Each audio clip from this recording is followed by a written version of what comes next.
আসসালামু আলাইকুম ওয়া রাহমাতুল্লাহ। প্রিয় বন্ধুরা, নামাজের 14টি ওয়াজিব শুনে যান। 1. নামাজের প্রতি রাকাতে সূরা ফাতিহা পাঠ করা। 2. সূরা ফাতিহার সাথে অন্য সূরা বা আয়াত মিলিয়ে পড়া। ফরজ নামাজের শুধু প্রথম 2 রাকাতে এবং সুন্নাত, ওয়াজিব ও নফল নামাজের প্রতি রাকাতে সূরা ফাতিহার সাথে অন্য সূরা বা আয়াত মিলাতে হবে। 3.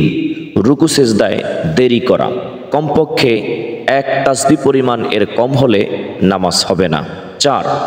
রুকু হতে সোজা হয়ে দাঁড়িয়ে দেরি করা, সোজা হয়ে না দাঁড়িয়ে সিজদায় চলে গেলে নামাজ হবে না। 5. 2 সিজদার মাঝখানে সোজা হয়ে স্থিরভাবে বসা। 6. প্রথম বৈঠক করা। 3 অথবা 4 রাকাত বিশিষ্ট নামাজে 2 রাকাত পরে আত্তাহিয়াতু পরিমাণ বসা। 7. উভয় বৈঠকে আত্তাহিয়াতু পড়া, প্রথম এবং শেষ উভয় বৈঠকে। 8. কিরাত আস্তে এবং জোরে পড়া, ইমামের জন্য জোহর এবং আসরের সালাতে আস্তে, আর মাগরিব, ইশা ও ফজরের সালাতে কিরাত জোরে পড়া। 9.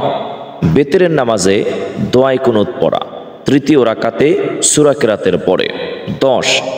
2 ঈদের নামাজে অতিরিক্ত 6 তাকবীর বলা, জামাত অনেক বড় হলে তাকবীর বা অন্য কোনো ওয়াজিব ছুটে যাওয়ার কারণে সিজদায় সহু দিতে হবে না। 11.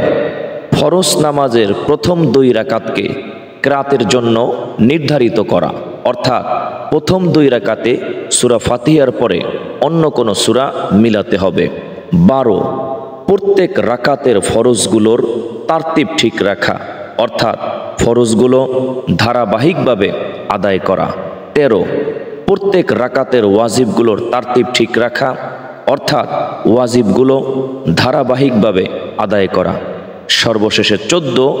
আসসালামু আলাইকুম বলে নামাজ শেষ করা।